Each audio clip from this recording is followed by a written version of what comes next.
2 hours drive away from Moscow. You see? A lot of you. Okay. For sure, yeah, Vlad did tell me a lot of people do come from very far. It's commitment. Okay, I think we can start maybe. Shall we hold hands and pray? No, anyway. Hello everyone, thanks for being here at the end of the day. Hopefully your minds are still fresh. If you need a break to stand up and run around the room and get some oxygen into your body, let me know. My name is Johan Steyn. I'm from Johannesburg in South Africa. It's a very long flight to get here. I was in Portugal earlier in the week for that testing conference, so it's been a week of flying around. I'm going home on Sunday, where it's 36 degrees. I had to find my winter's clothing that I've never worn. Years ago I lived in England, so I had warm jackets and stuff. I didn't even know where to find it. I had to dig in my boxes for the weather here. So I can't wait to go back to where the sun is shining, and it's really warm. In any case. So the two problems I have before I start, as I said earlier, I'm the last speaker of the day, and I see on the program there is a SQA Days party. I'm sure, I don't know what that entails, dancing girls and vodka and stuff, or do we just all chat around? But I mean, so you're all looking forward to that, I'm sure, and after a while you're going to say, can this guy please just finish now so we can go and drink? The second problem I have is that somebody who most likely knows a heck of a lot more than I do about artificial intelligence was the previous speaker. You know, so how do you top that? I would have liked to speak first, because then, you know, you'd see my talk in context.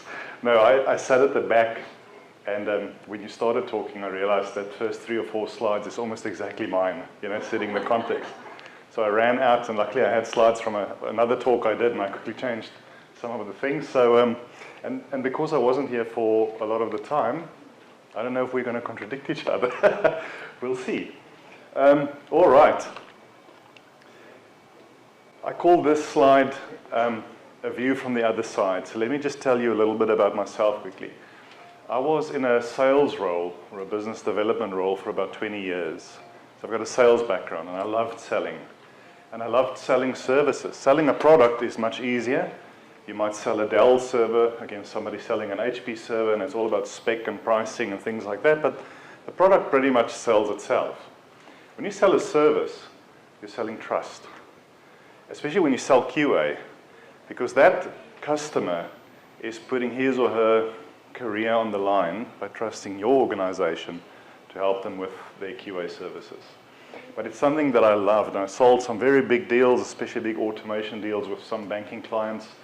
My biggest client for 8 years then employed me, and that's why it's a view from the other side. So now I'm working for the bank that used to be my client, and I tell you, if I ever go back into consulting, which I think I'd like to in a few years, the whole way I approach clients would be totally different now that I've really seen from the other side of the table how it works.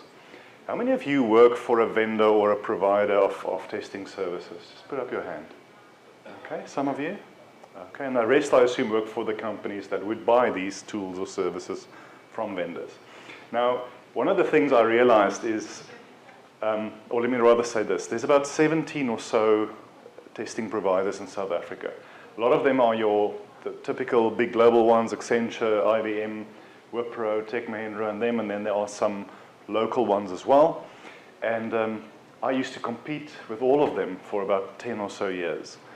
And then when I found this job, part of what I do is to now deal with our vendors. So now I'm the client of all these companies in our bank.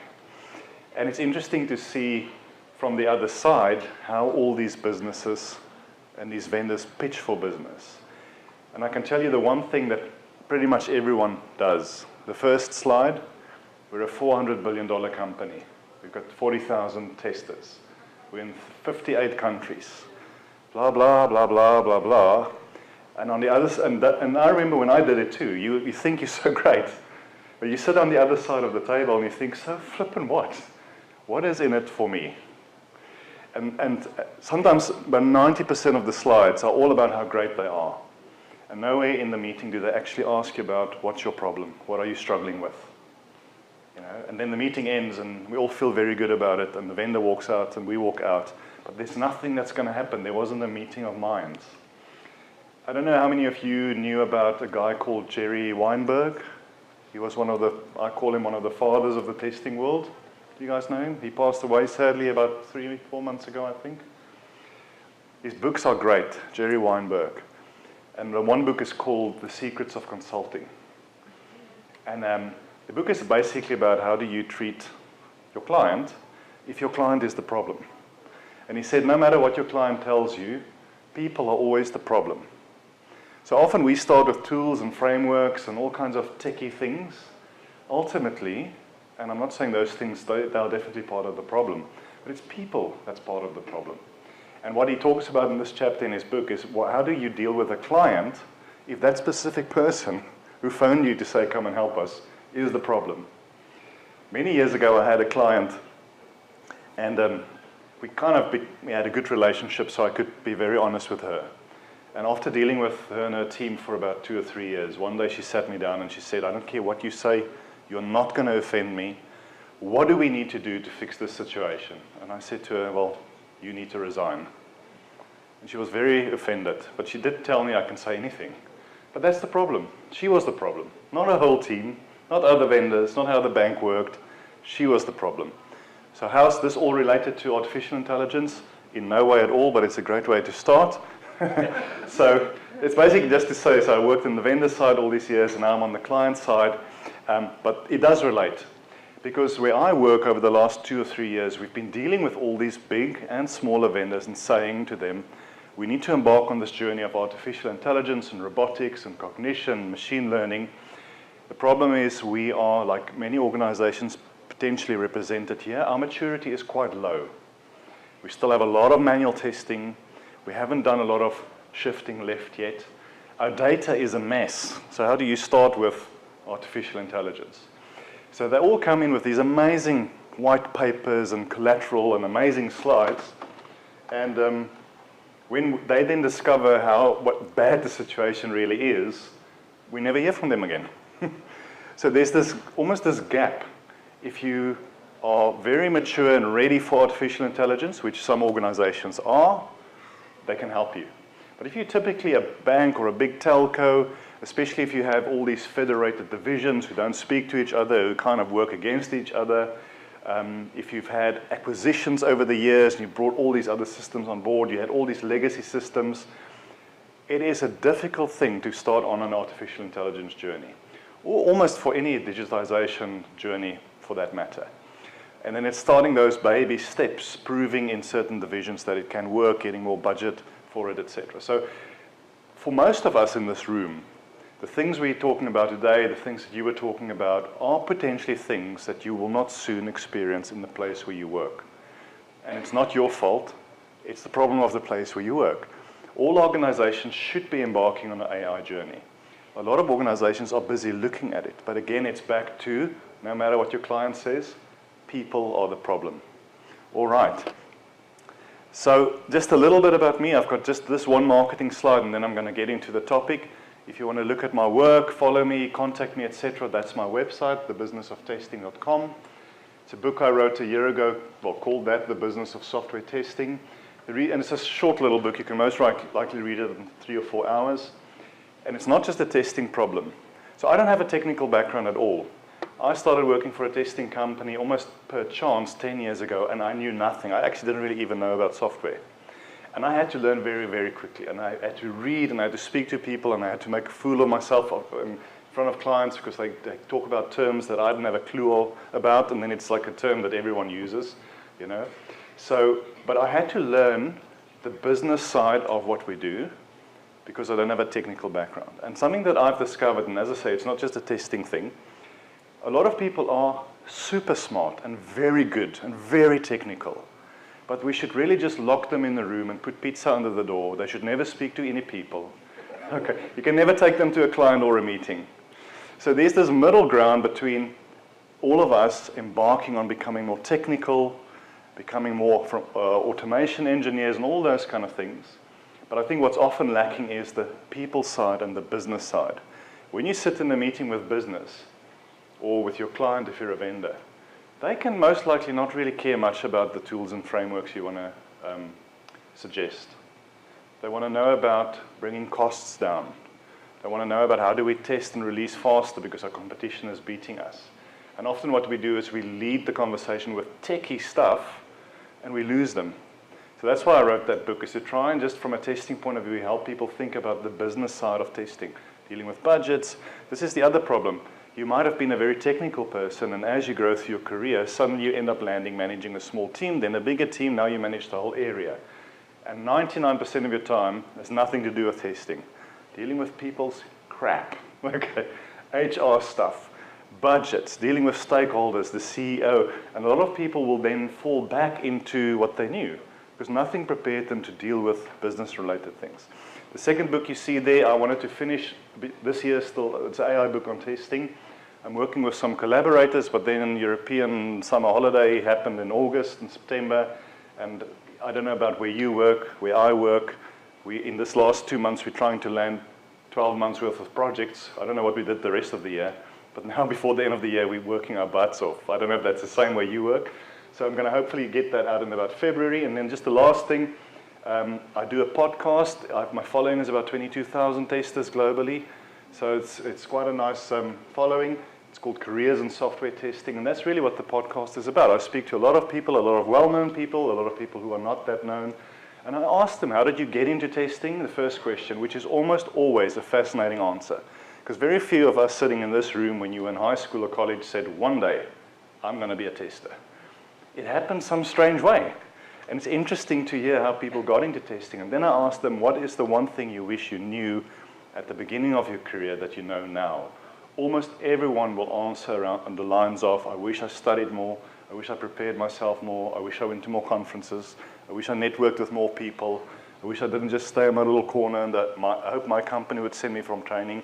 A lot of them talk about taking your career into your own hands, especially if you look at LinkedIn Learning and other platforms. It is out there. It's about sitting your butt down on a Saturday when your friends are going out and learning. All right, so that's the last little bit of marketing. So here's a question. How many of you work for a bank or for a financial services institution? Hands up. Okay, quite a few. Okay, so let me ask a different question. How many of you work for a software development company with a banking license? Fewer hands. Theoretically, everyone who put up their hands for the first question should put up their hands for the second question. And I know I'm preaching to the converted. You know how the world has changed? No matter what business you're in anymore, you are a software business. Software is what makes the world go around. So this is what we're trying to do where I work, is to stop thinking like a typical bank and to think like a software development company. A company where we drive innovation, and it's difficult because there's people who's been there for 40 years, and it's not about age, it's about being stuck in how we've always done it. The problem is those people are often the top people, and you almost have to wait for them to die or retire for things to change, okay? I'm sure some of you can identify with that. But so no matter what organization you're working for or working with, it is a software business, and that's why the likes of robotics and machine learning and artificial intelligence is important. If you're a plumber, believe it or not, you could be in the software business. Maybe you've got an app where people can request your services. You should be, because maybe you're busy there fixing the pipes and now your phone is ringing for more business, but you're the only person. So how do you get that business? You don't have a secretary necessarily. So imagine having a little app, like Uber for plumbers or something like that. You know, or what business, no matter what business you're in, it's a software business. It should be a software business. What is the big challenges we're facing at the moment and for the future? Security is massive. If you look at these Facebook leaks and others, the other thing is the people that buy our services, the so-called millennials and others, no brand loyalty. My dad has been banking with the same bank since he was 23 and he's now 72. He will never move.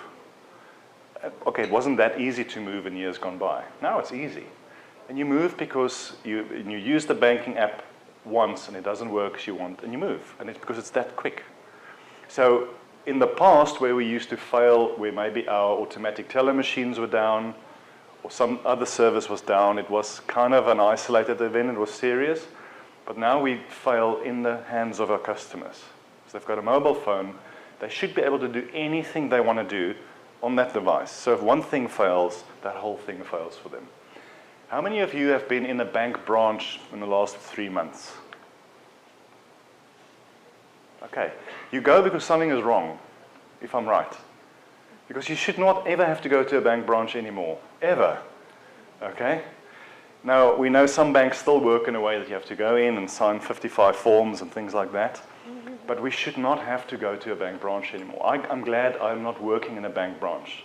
Because I don't know if those people, if things go the way it should go, will have a job for long. Let me ask you a different question. And you kind of spoiled, previous speaker spoiled it a bit. How many of you have used artificial intelligence today? No, or you were not listening, because it should be everyone's hand.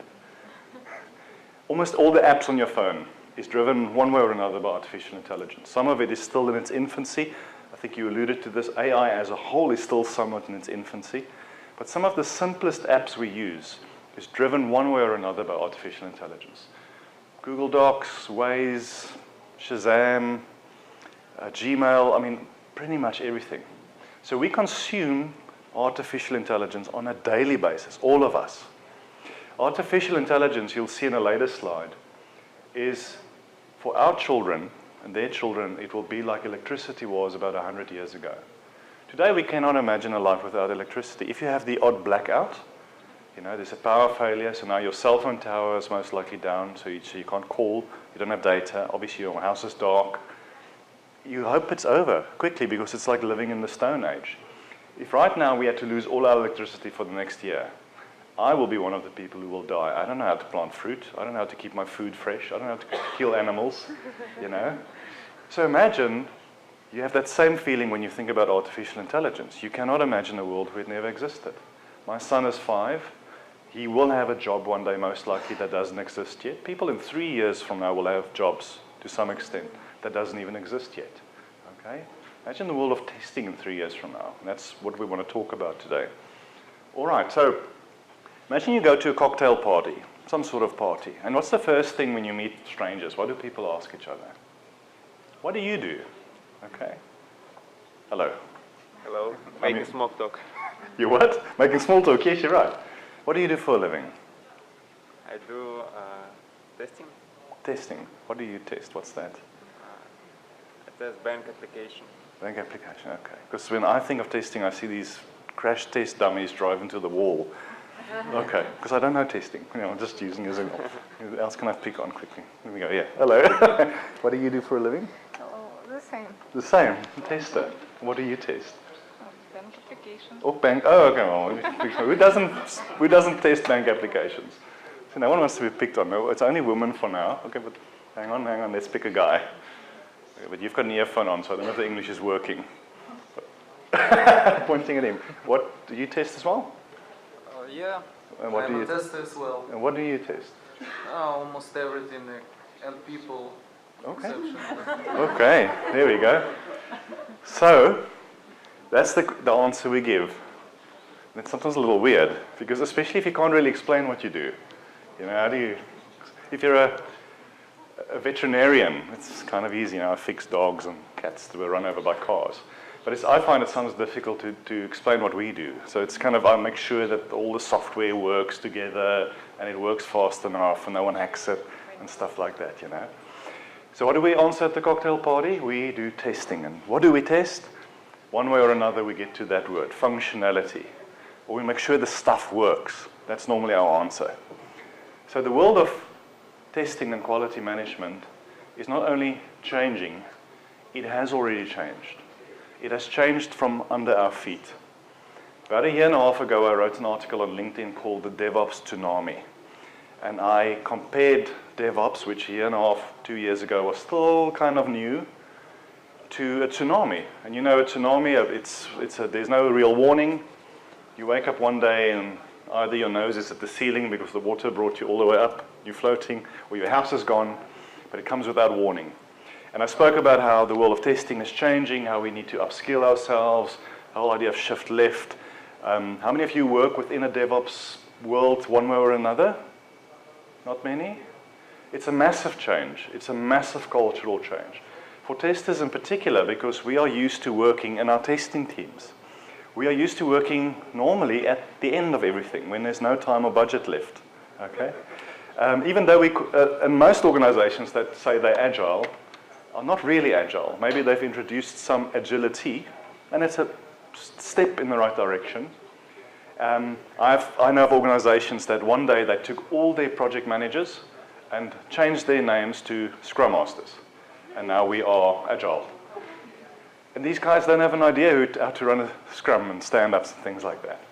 And so what happens now as a tester, you're no longer right there at the end. Now you're involved in this squad or team or whatever you want to call it. And a lot of us have never learned to let our voices be heard. A lot of us have never learned the skill to stand up to business or to stand up to architecture. So how's the world of testing changing? Hopefully for those of you who are still considered testers, I hope it's going to work. There we go. Quality engineering. That's actually the answer you should give at a cocktail party. What is that? Now maybe testing is just easier to explain. Quality engineering speaks about an end-to-end process, no longer just at the end.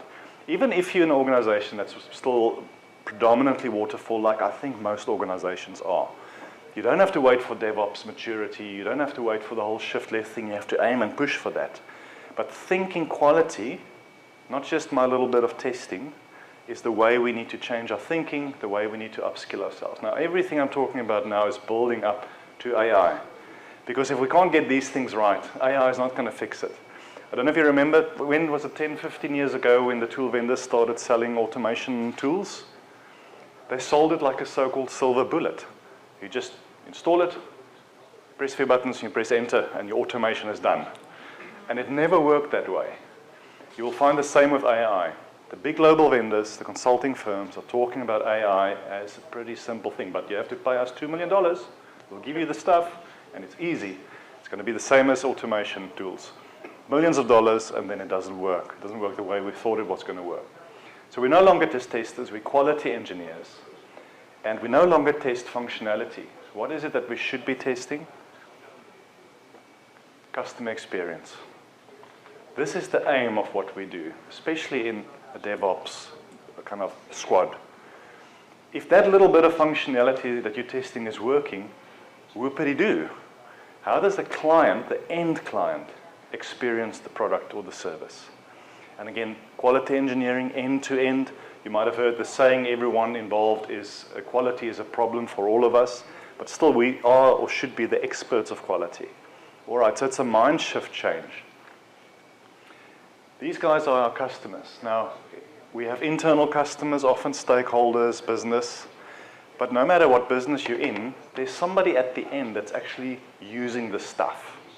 All right, in banking, it's the banking app, or it's the call center, or whatever. Somebody is paying our business money to get something, so banking fees or whatever, or that you're paying your monthly mobile phone subscription, but you want to make sure your WhatsApps go through immediately.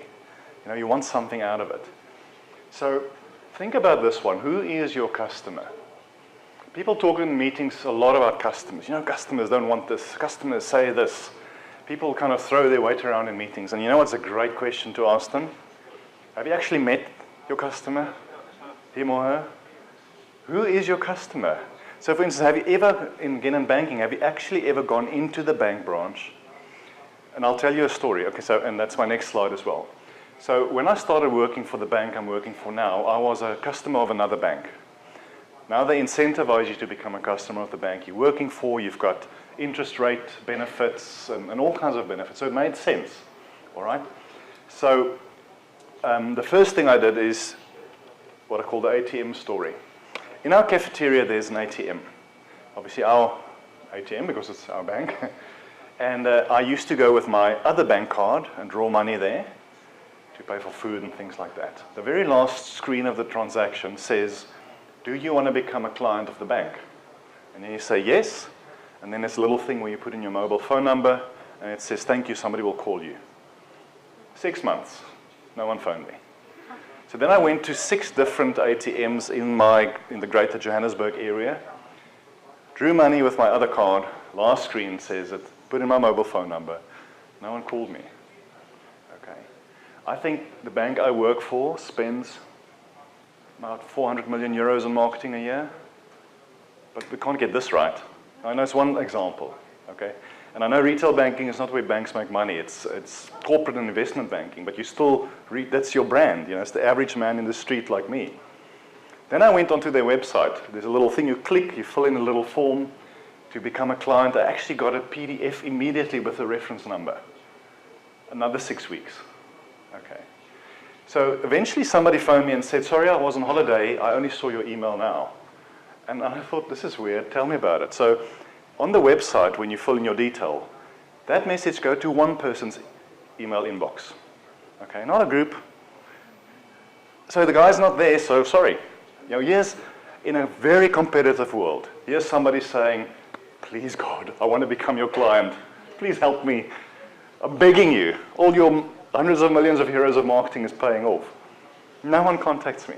And then what I did is I wrote an email to our CEO, who's always open to hear from the ground. Yes, it took him a while to get back to me. And then there was an investigation. So what we discovered with the ATMs is that last screen was written by somebody who left the bank 15 years ago. Last screen when you draw money. It's only when it sees a foreign card it says, do you want to become a client? Then they discovered there were hundreds and thousands of messages over the last few years of people saying, please phone me, I want to become a client. I'm telling you this story to talk about end-to-end quality.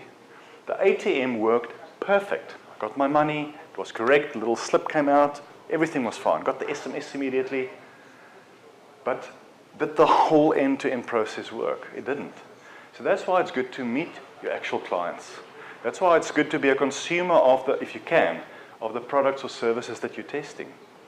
You know how frustrating it is when you need an Uber and, well, or your battery is down. That's not an application problem, it's your problem. But it's when you're desperate for that thing to work. Your children are hungry and you need to find or order food through an app because all the shops are closed or something like that. And it doesn't work. It's a pensioner who needs that 50 euros to buy food for the next week and the bank's ATMs are down. That's when people feel it. Okay, so think about what I'm telling you. It's quality engineering, and our job is to test the client's experience. Do we understand the client's experience, not just from sitting with them, using the services, but do we have an end-to-end customer journey in the applications that we're testing, or is it just these little boxes that we're testing? And all these things, theoretically, artificial intelligence should be able to use it, help us. Okay, so what happened in 1840? You can see I've changed all my slides because he stole my thunder, so I'm giving you more of a different background to these things. In 1840, it was the start of the so-called First Industrial Revolution. I'm sure most of you have heard about it. It was the development of the steam train and other things. And there were other industrial revolutions. We're now on number 4. What is the common thing that happens through every industrial revolution? People fear it, and we think it's going to take all our jobs away. When this thing happened, imagine your job was to use a horse and a cart to transport people and goods. This monster steam train from the devil is going to take my job away. Or maybe I need to learn how to drive that thing, or to service the wheels and things like that. So every revolution, industrial revolution, brought tremendous fear and uncertainty, and every industrial revolution created a lot more jobs than it destroyed. But everyone does destroy jobs. When the second revolution came, where things were mechanized, where there were kind of industrial lines, so no longer do I build the whole car, my job is just to build this one thing 7,000 times a day and I pass it on. The same is going to happen with the new technology we're faced with today. There will be massive job losses, but there will be a lot more jobs created. Now let's bring this home to us today. Will we lose our jobs? And I don't want to offend you, and I want to be sensitive. If you're a manual tester, 2, maximum 5 years from now, you shouldn't have a job anymore. Now, you will most likely still have a job because organizations will take time to mature. And it's not about fear, it's just about waking up. And that's the one thing I want you to leave with here today, is to wake up to the realities, not just the scary stuff, the incredible opportunities that is in front of us. When I start planning a presentation, I always start with my very last slide. Because what's the one thing I want people to leave with? And then I build the slides to the front again. So I'm just going to say that's what I just said. If you walk out saying, because I'm not going to give you a lot of answers today, I'm going to hopefully let you ask a lot of questions. If you walk out of here saying, shucks, this is real, it's no longer the future because AI is not the future. It's here now. It's in its infancy, yes. But from a software development point of view, all roles are busy changing.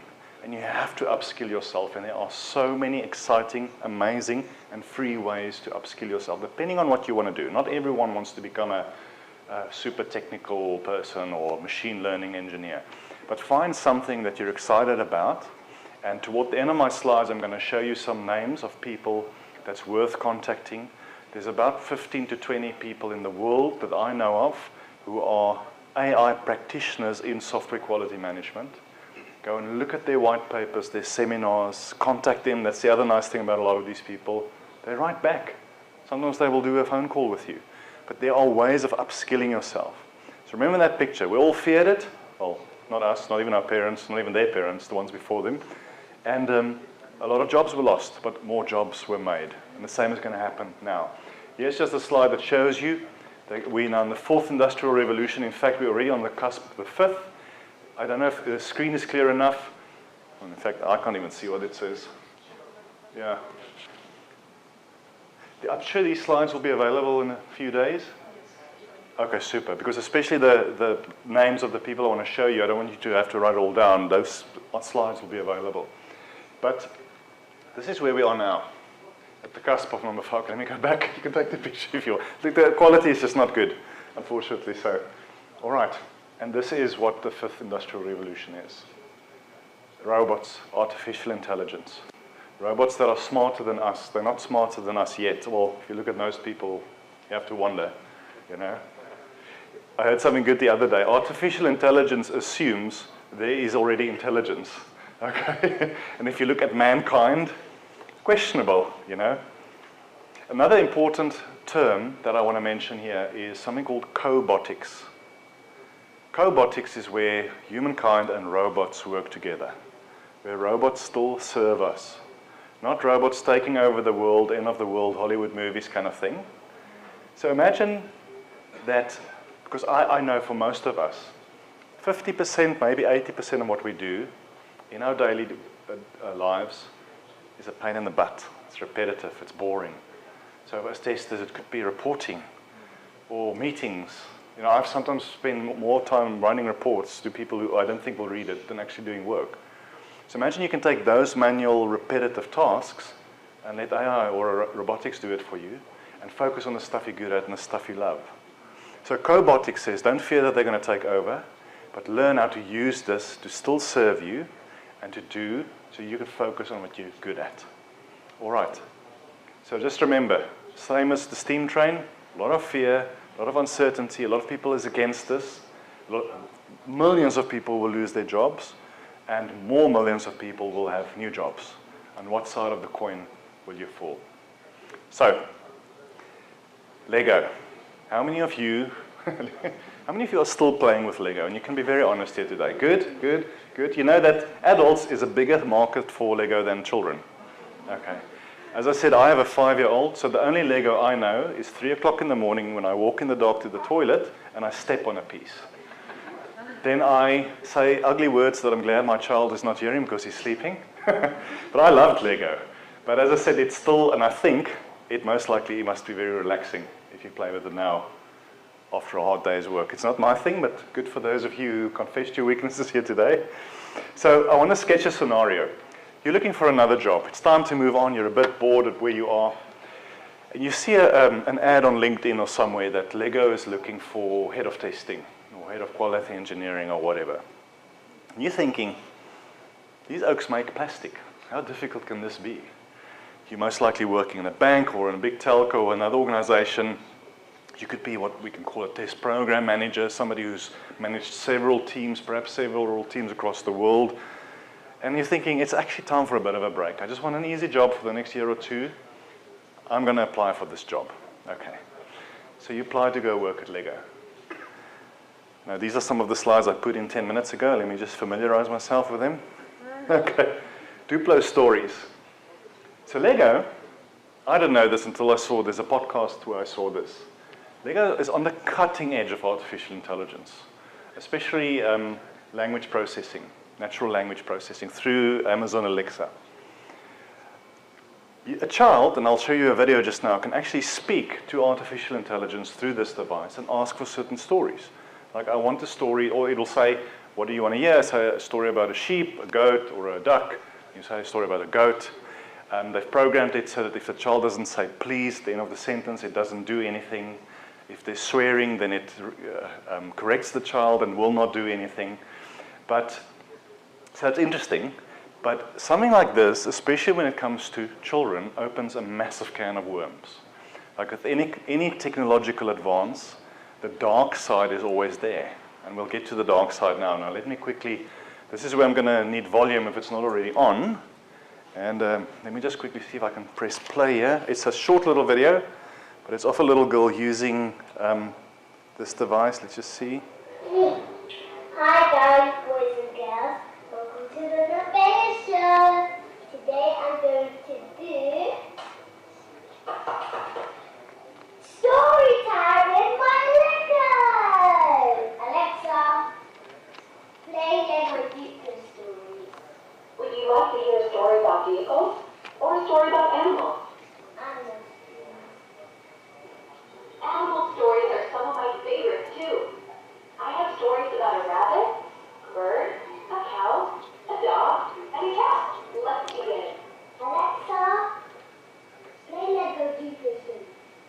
Jessie, what's going on? Would you like to hear a story about vehicles or a story about animals? Vehicles, please. Let's go with my friend today. Cool. I love stories about vehicles. It sounds like you're a real adventurer. I have stories about a truck, a plane, a car, a train, and a boat. Which story would you like? A plane, please. Whoa. Are you ready to begin the story now? No. Okay, say Alexa ready when you're ready to continue. Okay. A child using artificial intelligence to communicate with the outside world. So you now go for this Lego interview. And again, how difficult can it be? Although the video already tells you what you're in for. All right? So in the interview, they talk about these things. Just want to see why my text look like that. Oh, shucks. Okay, I'm just going to leave it like that. It's funny. Natural language processing, which is what we saw here today, it's what most of the call centers we call today also do. There's an insurance company in China, and this is documented. They have an 86% accuracy on knowing which client will call them on what day, at what time, about what issue. But it's based on the right kind of data, behavior, the products, etc. So, and again, that's back to cobotics. So it's still a human agent answering the phone, but with the most probable answer to the question that they don't know you're going to ask it on the screen. All right. So that's not the robot taking over, it's a robot helping the human. But we use Siri. I mean, I hate Siri. I don't know if you use Siri. I've trained it for my accent, but every now and then I swear at it. Sometimes it's quiet, sometimes it actually corrects me. I don't know if it's a new built-in feature. I try not to do it when my child's in the car, but I'm frustrated with it. Years ago, we used something called Dragon Dictate. Can you remember that? It's a lot of years ago. But it was maybe the first commercialized voice dictation software. But you had to train hours and hours and hours. You had to read these scripts so that it can learn how you speak. And even then, it was still a mission.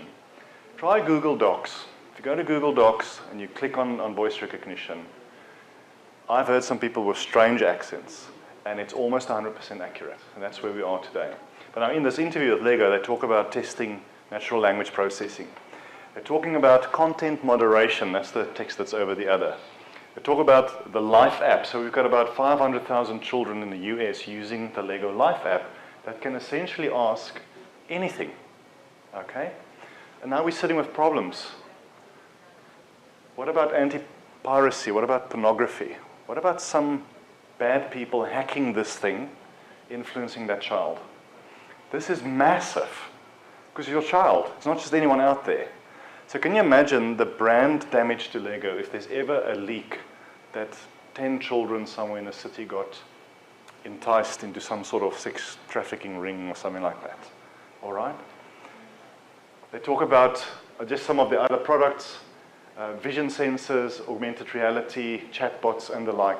All I'm trying to do through this Lego illustration is, when, in my imaginary story, when you went for the interview, you thought, how difficult can this be? Now they're saying, can you write a master test plan for this? Can you recruit the right people? And can you select a testing tool? Because none of the typical testing tools can do this. And you're thinking, oops, I wasn't prepared for this. Remember what I said in the beginning? Any organization you're working for or will work for next is a software-driven organization. Wherever you go to next as a tester, you will be faced with some of these things. Are you prepared? Do you know what it's about? Do you even know what some of these words mean? I think now it's time for a break. It did go very quickly. I don't know if you guys want to go out or whether you just want to stand for 5 minutes and we keep on going. Who wants to just have a quick stand? No break? I know you just want to get finished and get to the party. Okay, so we'll keep on going. Okay. I alluded to this already. What is your view of artificial intelligence? We can only thank Hollywood for making us think the wrong way. Okay. Robots taking over. Robots, and some of it is potentially true. You know, AI is already weaponized. And we touched on super intelligence, and we'll get to that too. What if AI can launch a nuclear attack on another country? Suddenly the world of testing is so much more important, making sure that software works. We heard the example of the woman on the bicycle. One of the biggest places where AI is playing a big role at the moment is healthcare.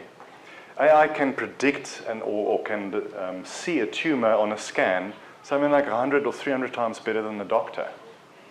But do you want your child or your parents or your partner or your life depending on the software that's working? Okay. So we've got a big job in this new world, you know. So what I'm basically asking here is, do you think it is an absolute horrible thing going to take over the world, or is it here to serve us? It's both, and it depends on what we as humans make of it. Our history over the last few thousand years says that we'll most likely screw this up, but then it's also our end, but hopefully not. Musk, they've got two different views, and you'll hear so many different views about AI. Musk talks a lot about how it's the worst thing that's ever happened, although some of his last tweets, I don't know if he was high, because you know he's also smoking marijuana. He did it on that one video. Do you guys see it? He was on the radio interview, but they were filming it, and he was smoking dope, but it was California, so it was not illegal. Okay, bless them. But so he seems to warm up to it. Obviously, Zuckerberg's always been pro that, but you'll hear different views, and you yourself will also have a different view, and that's okay. Remember, back to the steam train. Is it based on fear? It doesn't help if we fear these things. Are we going to embrace it? Let's make money out of it. Let's make it serve humankind, like I said, rather than in weapons, but in the medical field and things like that. In 2030, now this is an interesting website, this Visual Capitalist. They've got incredible visualizations about different things, different technologies. It's a fun way to learn. I don't know how they do it. I've actually asked them if I can use some of the next slides, and they said, no, do it, as long as you have our logo on there. But go and have a look at some of their things. But they speak about the $17.5 trillion market by 2030, which is not that far away, that will be created through industries and new industries by artificial intelligence. This is the one I alluded to earlier. Just as 100 years ago, electricity transformed industry after industry, AI will now do the same. Because we all pretty much grew up with electricity, we most likely don't appreciate that. But if you never had electricity, the country I live in and a lot of other countries, still a lot of people who don't have electricity or running water or anything like that, things we just take for granted. So we might not appreciate what it was like to not have electricity and have it now. AI will have the same impact.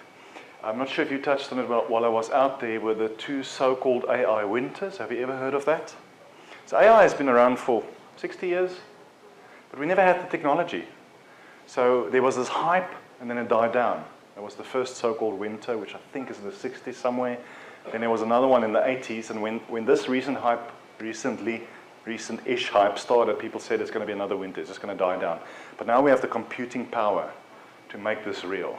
So it won't just die down, it won't just go away, we can't wish it away. I pressed something wrong there we go. No sector or business in any way is immune to the impact of AI. I've already alluded to that. I don't care what kind of company you're working for. Every company, every service, every organization is already touched by this and will be touched even more. Now that's $15.7 trillion. Look at this, labor productivity improvements of $6.6 trillion. That's with a T, trillion. It's a lot. Again, back to a lot of job losses, but look at the labor improvements. Again, on what side of the coin are you going to fall as this thing is coming our way? Consumer demand, 9.1 trillion. This shows you the industries, banking, financial services, professional, etc. Again, and you can go and look at this site if you want for the exact numbers. Now I want to go to this one, the World Economic Forum. This came out, I think, in the last month or so. It's actually strange. Well, it's still 2018, isn't it? But it might seem like I'm deviating a little bit now, but I want to tell you what they are showing, and you can see the same with Gartner and with some of these other organizations. They're all essentially saying the same. I'm going to go through a few slides to summarize what this report says. Keep on thinking about the world of testing and the world where you're working in now in your job when we go through some of these numbers. I hate to read slides, but I'm going to have to read these. The golden rule is never have more than 14 words on a slide, but sometimes you just have to. Okay, so I'm going to put it up here. So between now and 2020, and 2020 is how many years ago, remembering we're in November? 2 years essentially, okay? We've seen so far. Where I work, we always had this 2020 vision, and it was so far away. It's here. Okay, we know a lot of these things. Global high-speed mobile internet. We've might have heard about the balloons that Facebook and Google and those guys are working on, so that even the farthest out areas in the world where people are still walking around like primitive mankind will have internet access. All right. AI, which we're speaking about today, big data analytics, cloud technology. Right? This is not news. A lot of it we know. 85% of companies, and they don't specify which companies, all companies adopting big data analytics. Internet of Things is really the best place to have artificial intelligence. And why is that?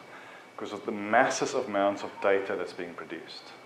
All right. So if you have sensors in a factory or in a mine or somewhere else, all of that data can be used through an artificial intelligence to predict client behavior and a lot of other things. Augmented and virtual reality. I want to actually get to the next slide, but look at the stationary robots. We know what that is. Non-humanoid land robots. So a humanoid robot is obviously a robot that kind of looks like a person, although we know it's just the outer shell. Non-humanoid is just robots that look like anything, but they are on our assembly lines in our banks. So imagine your top tier banking clients. The moment they walk into a branch or into an office, through facial recognition, the branch manager gets a little ping to come and greet them by the hand. You know, facial recognition, can of worms from a security point of view.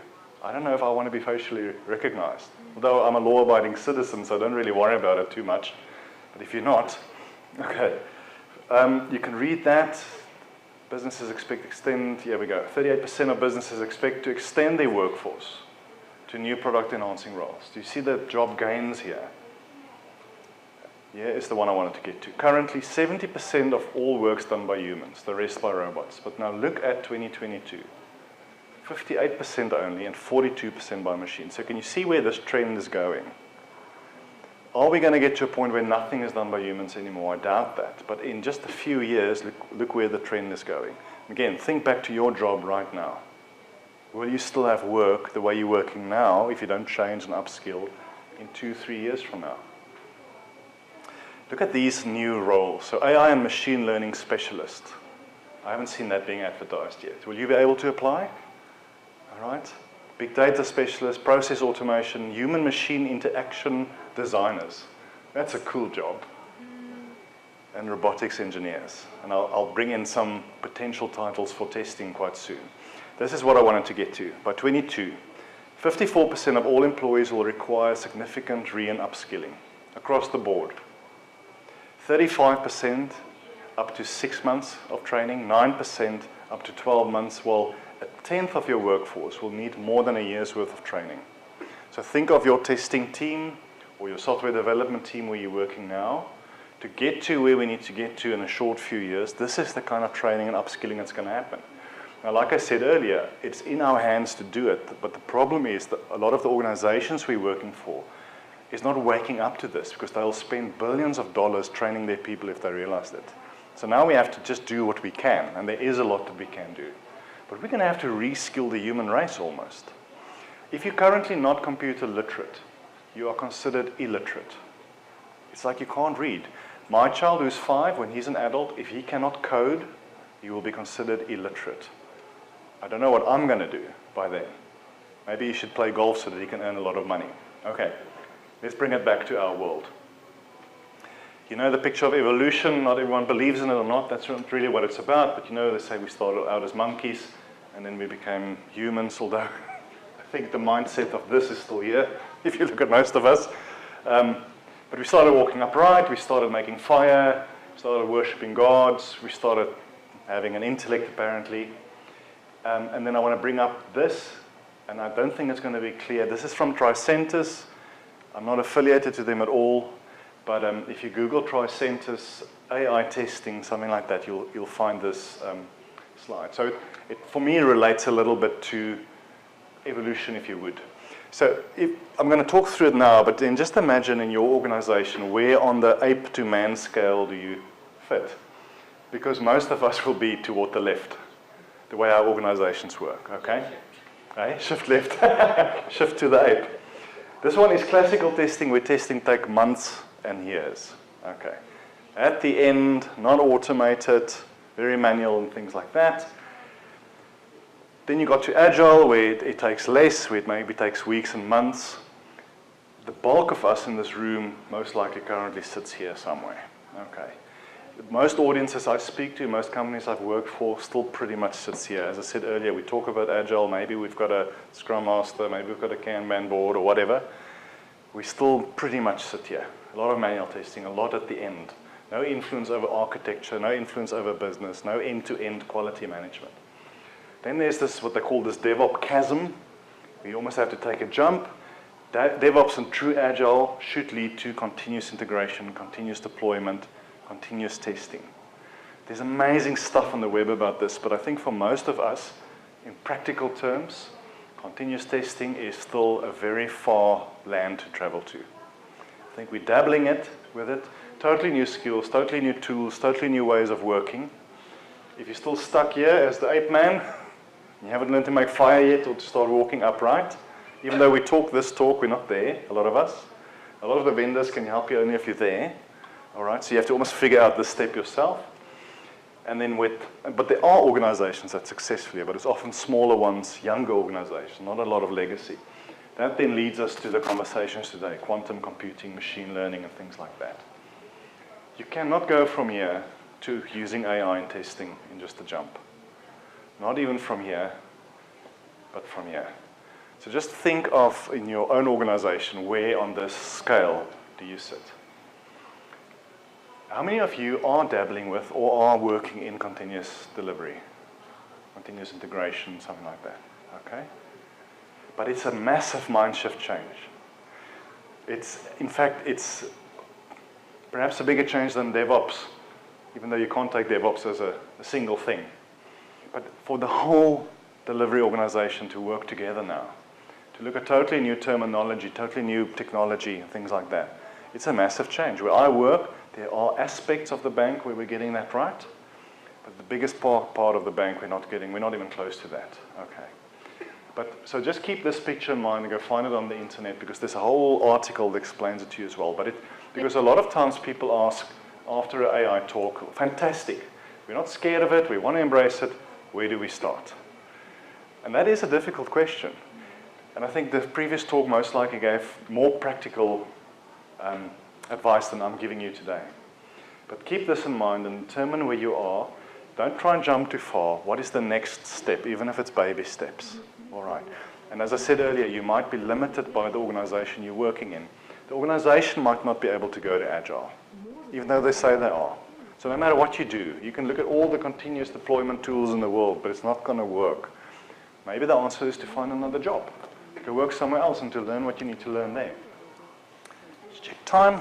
Oops, I'm stuck on something. All right. I'm going to rush a little bit now, guys. So again, hopefully these slides will be available in a few days. There are 3 sources. Some of them you most likely know that I want to encourage you to get your hands on. And I'm going to unpack it in a few slides now. The World Quality Report, I'm sure most of you are most likely familiar with it. Capgemini, Sogeti, they are the guys who bring it out on an annual basis. I read this every year. Free download. I mean, they've been talking about AI and testing in the last 3 or 4 years worth of editions. One of the things that they said last year as well, about a third of IT budgets is spent on quality assurance, of which testing is a part. But the mature organizations spend about a third of their IT budgets on software testing and quality management. It's true where I work, I don't know about where you work, but think of it, if it's €100 million budget, a third of that should be spent on quality management and testing. In the next 2 years, it's going to go up to 42%. And why is that? Because quality is becoming such a big issue in the world of hacking, in the world of fast deployment, and as I said earlier, the mobile phone in your pocket, things like quality is king, customer experience is king. I'll get to that now. The only book I could find on AI and testing, there's obviously a heck of a lot of books on artificial intelligence, but on AI and testing, and there's maybe more now, is another Sogeti book, Testing in the Digital Age. The table of contents is about 8 pages, but it's a worthwhile book to read. I think that's about $12 or so, but they make it very practical, and they differentiate, and was mentioned in the previous talk, the difference between using AI to test and testing AI systems. The terminology, the tools, and things like that. And then there's a book by Andrew Burgess called The Executive Guide to Artificial Intelligence, which I also encourage you to get. It's not technical at all. It's a book for business executive explaining in business terms what is artificial intelligence. Remember what I said, you can have all the technical words in the world, the people who most likely have the budget to pay for your first POC will not have a clue what you're talking about. So he talks about what part of your business to start with an AI journey. How do you build a return on investment model for it and things like that. So it's really a worthwhile book to get. So I'm just going to touch on some of these aspects that I've highlighted. Intelligence-driven quality assurance. It should not be a thing, like another thing we talk about. It should just be what we do. When you talk about retesting software, it is to be assumed it's intelligence-driven quality assurance. We're all very far away from that. Okay, hopefully not for long. I highlighted the word tools. Most of us in this room are most likely not using your traditional testing tools anymore. I don't know. A lot of companies have spent so many millions of euros on it that they most likely keep on sweating those assets. I know where I work, we don't use any of the big names anymore. As a very traditional old bank, we in the last year or so opened ourselves up to all within certain frameworks, but to all kinds of open source and new kind of tools. A lot of organizations are not doing that yet, but to test for AI and to test AI takes new technology. Just the one at the bottom there. Take on more repetitive analysis and execution tasks and routine jobs. If I just, let me read it again. Think about whether this is your job or what a big part of your job this is. Analysis and execution tasks and routine jobs. For a lot of us, that's a big part of our job some days. Robotics can most likely already take a lot of that away, but AI definitely will in the next 2 or 3 years. So that we can focus on more important things, but make sure you are skilled enough to do those more important things. Are you all still with me? I know it's the end of the day. I don't know if there's enough air in the room. It's not just all doom and gloom. From that Sogeti book, the test for experience, that second one there, client experience, artifacts that we're already collecting is the data we can start using on an AI journey. But where are those artifacts stored? That's sometimes, or are they even stored? That's sometimes the challenges we faced. AI quality engineer. Imagine that being advertised on LinkedIn again. Digital test engineering, I think a lot of us have heard that term, but imagine you want to apply for an artificial intelligence quality engineer. I don't even know if most companies know how to write that job spec. What is that? Okay. This is from the Andrew Burgess book, and again, I don't know if it's very clear, but what I want to highlight is the 3 phases. So he talks about the 3 main steps on embarking on an AI journey. The first one there at the top is about capturing information, using early onset robotics and artificial intelligence to essentially create data. I've spoken to some people who are using robotics to create test data because they don't have enough. That was a fascinating conversation, okay? Then we get to figuring out, now that we have the data, what is happening, and then later on, Why is it happening? The why is it happening speaks about machine learning, predictive analytics, and things like that. So not only do we pick up the defects, but what if you know why the defects are there to avoid them? Defect prediction. We did a POC with one of the big vendors where they actually got it right. We had 100,000 test cases. We brought it down to just 10,000 and our coverage up with 40% through predictive analytics and other associated technology. Not every area in your business is maybe ready for that, but imagine just the business case there. Because money is always the thing, but in our competitive world, time is more important than money, because we often have money to burn, a lot of the organizations we work for. But you cannot wait long to release because of your competition. So if you can bring your time to test down, and you can bring your spend down as well, massive business case. So it is possible. All right. Defect prediction, but then you need the kind of AI tool, and you need the right data to do that. We're not far from finished, and time has been flying, although we've got half an hour left, but I'd almost like to finish before that. And I think the previous talk was also about this. I want to just touch on some of the terminology, and I'm not going to go through all of it. And again, sorry that my text is all messed up. I did this on a Mac, so now we're on a Windows machine. And if you're used to a Mac, you can only hate Windows. In any case, the one thing I want to highlight: robotics or robotics process engineering or something like that. A lot of people, when they talk about AI, are talking about robotics. Colleagues, business people, vendors even. Remember, robotics is not self-learning. There's no intelligence behind it. Robotics is ideal for your typical repetitive back office task. Form A7 comes in, needs that stamp, needs that approval, needs to go there. That's a process you can automate, but it doesn't learn. Okay, so robotics is not artificial intelligence. Don't let people try and tell you that, not even in testing. Again, in the previous talk, we spoke about the machine learning and all of that. I just want to highlight this quickly. And again, this is a repetition from the previous one. This is where we are now, narrow artificial intelligence. It can do narrow tasks. It can win us in chess. It can do some cool things. General artificial intelligence, I don't know what your research says, 5 years or so? Don't know? More? Less? Nobody knows today. Okay. I read a lot of people saying 5 years, but then again, you don't know. Because some of these white papers are actually just a sales pitch in the background as well for something else. And then artificial superintelligence. And there's a book by Nick Bostrom, which will come to one of my slides now, called Superintelligence. I found it a massively difficult book to read, but it was very good. He speaks about using AI, and he speaks a lot about ethical issues like warfare, but imagine creating designer babies through in vitro fertilization, using artificial intelligence, where you can custom design the baby, the eye color, the hair. You can actually look at the genetical defects, because we all pass down genetical defects to our children that we got from our parents, and you cancel that out. You can see through AI that this child will possibly die from cancer at age 80 because of a problem in the spine. Just take it out of the genetical stream through AI. We're very far away from that. But it opens up a big can of worms, because again, imagine the good it can do. Now we can create monsters as well, Frankenstein and super soldiers and who knows what. So I'm not going to stand still here. Just familiarize yourself with the terminology so that you know what people are talking about when they're talking about these things. Good friend of mine, Andrew Williams from IBM, he's the head of IBM's testing capability globally, and he works on a lot of AI stuff. Somebody that's worth following on LinkedIn and on Twitter. I actually just want to get to the bottom part there. Top 3 ways you can predict and protect your future in test. Defect classification, that's what I found in the POC we were busy with. To actually classify your defects, not just test, because how much testing is enough? It's a philosophical question. What do you test? But imagine AI can help you to know what to test for. Maybe just the 10% rather than 100%, do it much quicker. And through just testing the 10%, you get to 90% or 110% coverage.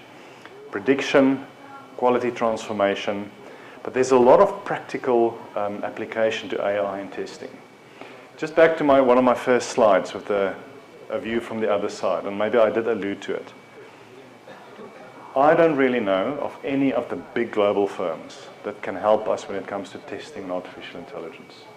If you look past the sales talks and all the exciting stuff, and these guys are good at selling, I've not practically seen them helping any organization. down the road, especially a very immature organization.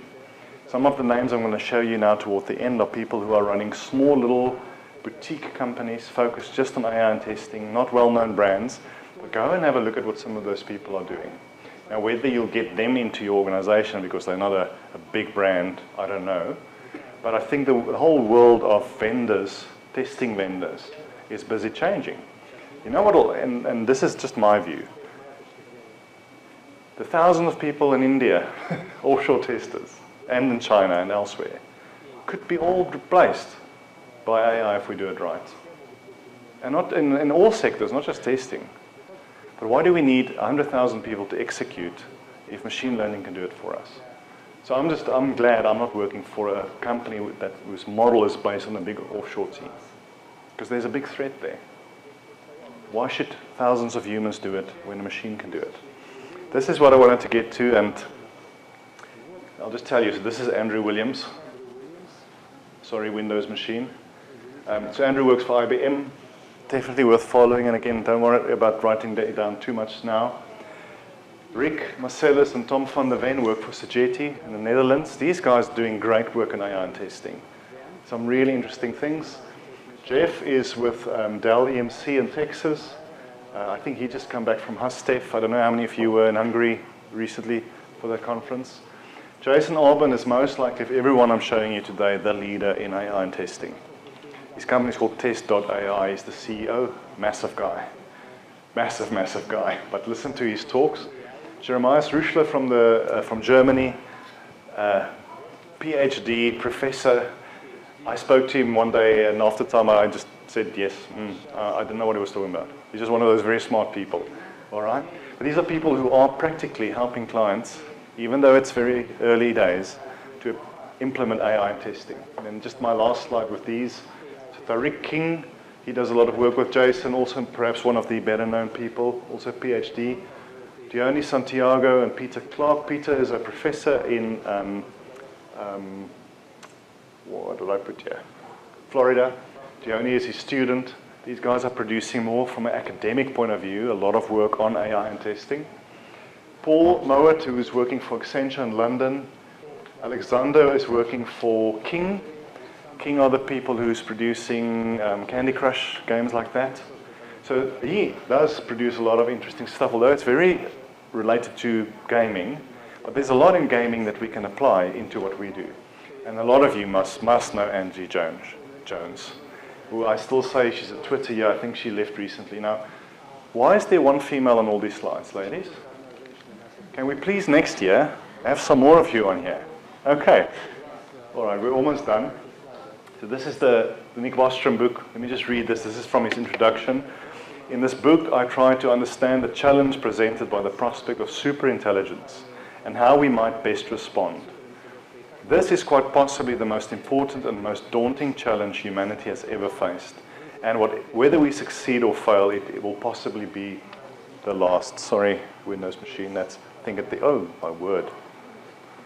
Okay, sorry. But it's actually quite a heavy quote that I've now messed up, because you should have a drum roll in the background. Basically what he's saying is, super artificial intelligence will be the last thing mankind will ever create. And it will destroy us or it's going to serve us. There's nothing, I know it's challenging to say that, there's nothing else that's going to follow. Everything else that's going to follow will come out of super intelligence. But we can really mess this up, and I think we most likely will. But that's just, then it means we're all going to die, but don't worry about that right now. Then I've got one more video. It's about 6 minutes long. I think it's quite good. And then I've got one more slide that's going to take me 30 seconds, and then we're done. Are you still okay with that? Okay. I love this video. If you're watching this, you're among the 3% of people that understand that the future of work is going to look very different from what it is. Sorry, let's try again. I don't know what else is open here. Let's have a quick look. Oh, not much. You know how great this was on my Mac when I played it earlier? And I switch it on and it's there. These things you switch on, you go make coffee, you go mow the lawn, and you come back and the Windows machine is on. If you're watching this, you're among the 3% of people that understand that the future of work is going to look very different from what it is now. So keep Sorry, I'm going to try one more time. Any people technically strong enough to figure out why it's doing this, or is it just a crap machine? Reboot it. It's going to take too long. Bring your microphone. Hey? My microphone. Yeah, but I still... Your mic. Oh, my Mac. Yeah, but I don't know how we're going to connect it. And we're almost at the end. We're going to try... I don't know. Let's try one more, but I think they went to... Can you find this video online? Direct. Let me just see what connectors they're using. Yeah, VGA. So I don't want to offend anyone here. This is a technology conference, people. Are there manual forms you fill in at the end? And stickers. Where's the iPads? Let's try one more time. Although If you're watching this, you're among the 3% of people that understand that the future lies. Just like computers, phones, or electricity are for us today. Oh, well. that's a bummer. Anyway, the URL will be on the slides, but it's a pity. It's such a great way to end this talk. It's essentially about how the world's changing. Don't worry about it. I don't. My Mac also won't work because of the connector. You know what we can do? I'll show you like this. Not many of you are going to be able to see it though. And I don't know if the sound's going to work. Let me quickly see. If you're watching this, you're among the 3% of Okay. people that understand that the future of work. Don't worry. Hey?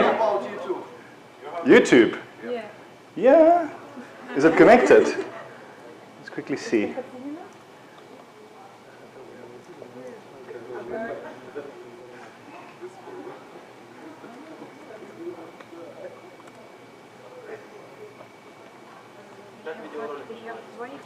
Here. No, it seems like it's connecting. If you want to use your mic. Okay. Yeah, I just need to go and run and get it quickly. It's in the bag. Let's try. But let's see if we can get it going. Look, I don't know what this is saying. What's this, Russian? Yeah, try. It's just say Free. the future of work. No Wi-Fi, срочно что-то открыл. Let me just see which video it is. I think at the end it shows the... I just want to go to the end quickly, guys, and see which company produced this. Hello. Oh, hello.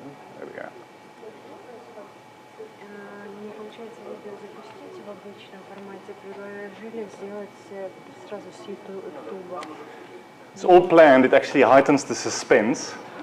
Just hope this video... Here we go. Growth Tribe. Okay, cool.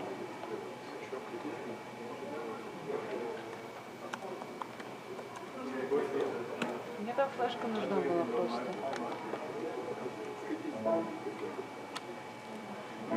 Now it's finding it, which is the challenge. Future of work. Hey everybody, in this video, I'm going to explain. That one. So, but okay, so it's it's called Growth Tribe, and the video is called The Future of Work. Let's quickly do this.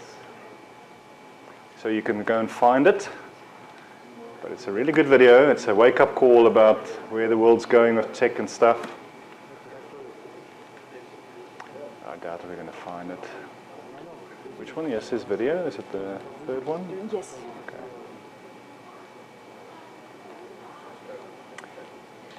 Yeah, any case. I think we're not quite yet out of time. We've got a few minutes left. Let's maybe ask some questions. Can I ask you questions? Let me just bring you the mic, sorry. Okay. Technology is not working with us. Thank you for presentation. You said a lot of future about testing in the future. And would you take us a small spoiler about your next book, about your future book? Okay. Thank you. That's a good question. Thank you for the marketing opportunity. The question is if I can tell a little bit more about the next book. So, okay, thank you. So I've asked, so a lot of, in fact, all the people that you saw in the two slides I've just showed you, I've asked them to collaborate with me on this book about AI and testing. So some of them have submitted chapters, some of them still need to kick on the butt a bit, but I'm going to wait till January. But some of the proposals I've already seen covers a whole range of the different aspects of implementing AI and testing. Some talks about the business aspect, the technical aspect, some talks about the actual tools they've created. So it'll be about 20 chapters, there will be about 2,000 word chapters, so it'll, and you don't have to read the book from front to end, you can just pick the chapter that's most relevant to you. But that's essentially what the book's going to be. So just, and I welcome opposing views, and I told the authors that as well. As you can contradict, please do contradict each other in some of the chapters, so it opens up debate. So I hope that helps. Okay, so watch out for Jan and Feb. I hope they can get everyone to write their pieces and then it's done. Just found a new author as well. We need to speak afterwards, but thank you. Or anyone else for that matter. I think, you know what, there's some people who's getting it right, but a lot of us just need to figure out the right questions to ask. You know, that's a great way of learning, is to discover what are the questions when it comes to AI and testing or anything else. Any other comments or questions? Yes. You described a bright future with AI, but as far as I understand, the code is not ideal right now. In our time, in the future, AI is made by people who is not ideal too, so wouldn't it be a problem? Because not ideal AI can make very many horrible things. Actually, for me, I don't want my mobile phone knocking my door looking for Sarah Connor. Well, it's a very good point, because, you know, it's like test automation. For a lot of people, test automation just brings out the crap we put in much quicker. Okay? All right, so just automating the crap that we've already put in. So maybe AI will take the flaws of humankind and just exponentially explode it. Because we are the ones creating AI. Although AI is going to get to a point where it recreates itself, now the problem there is, because then we've got no control over it anymore. Because we might not get back to some source code or some version where we were at some stage. So I think a big part of the thing is we don't know. But knowing humankind, and I'm definitely not pessimistic, I think there's a lot more good in humans than bad, but the bad is bad. So imagine we take all that bad and put artificial intelligence on it, warfare and crimes against humanity and human trafficking and things like that. That's why Nick Bostrom says it's the last thing we'll ever create, because it's going to destroy us within a year or two, or it's going to make us go to Mars. But the thing is just, it's here, and it's growing exponentially. We all know how technology grows. What happened a year ago will be doubled in the next 6 months, or next 3 months, and so forth. So it's about embracing it. I don't fear the future of AI. Will it most likely cause a lot of trouble? It will, but I think it'll hopefully cause a lot more good. I'm just glad that I'm 44 and that I'm not my child who's 5, because he will most likely deal with more of the trouble. Say again? We need to survive. Yeah. I don't know if we will, but let's hope we will. Maybe 1 or 2 more questions. Good evening. Thank you for your presentation.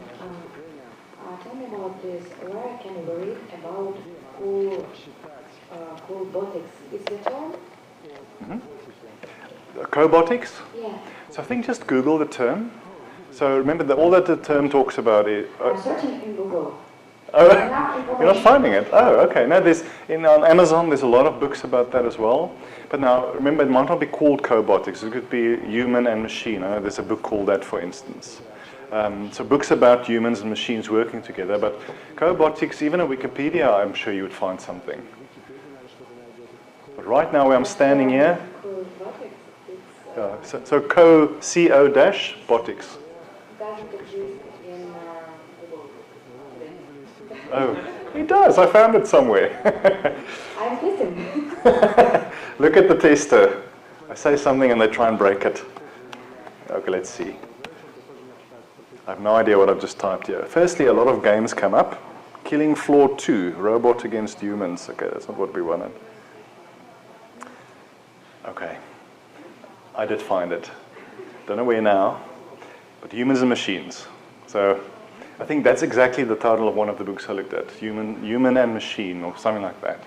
Okay, but the concept is where somebody's arguing it won't destroy us, it'll help us. And obviously some of the books will argue it's the end of the world, and they both have a valid point. I think one last one. Do we still have time? Okay. Good evening, and thank you for the great talk. I have two little questions. According to the slides about 2012, what do you think about integrating AI into Atlas or DataRobot made by Boston Dynamics? Can we see such collaboration in 2012? And the second one, will Mr. Musk do a bigger revolution feature than today? Mr. Musk?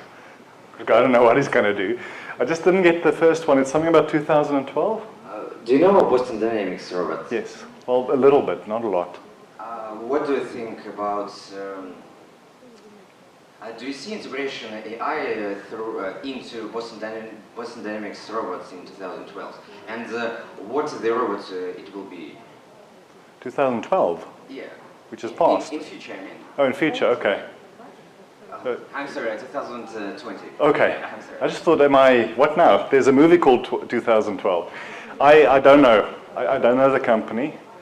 You know what is the challenge, and I don't know if it's relevant to what you've asked. Because remember I said earlier we can use AI to test, or we can test AI, but what about AI testing AI? What about AI making AI? You know, I don't know if it's relevant to what you're asking, but I think that's also part of the problem going forward. What if we lose control of these things and they make themselves, either for the good or absolutely for the bad? So other than that, I don't know too much, so I'm sorry. Listen guys, I know you're going to rush out now to party. Please put stickers on the board before you leave if you want to. But I hope you enjoyed it. I try to make it like down to chilled and whatever. Walk out of here with a hunger to explore it more. If that's what you walk out with, then I'm happy and I feel I've been successful. Thank you for the opportunity. Question. Sorry again? Could you choose the best question? Choose the best question. The book. What is the book going to be about? It serves my interest best. Thanks, guys.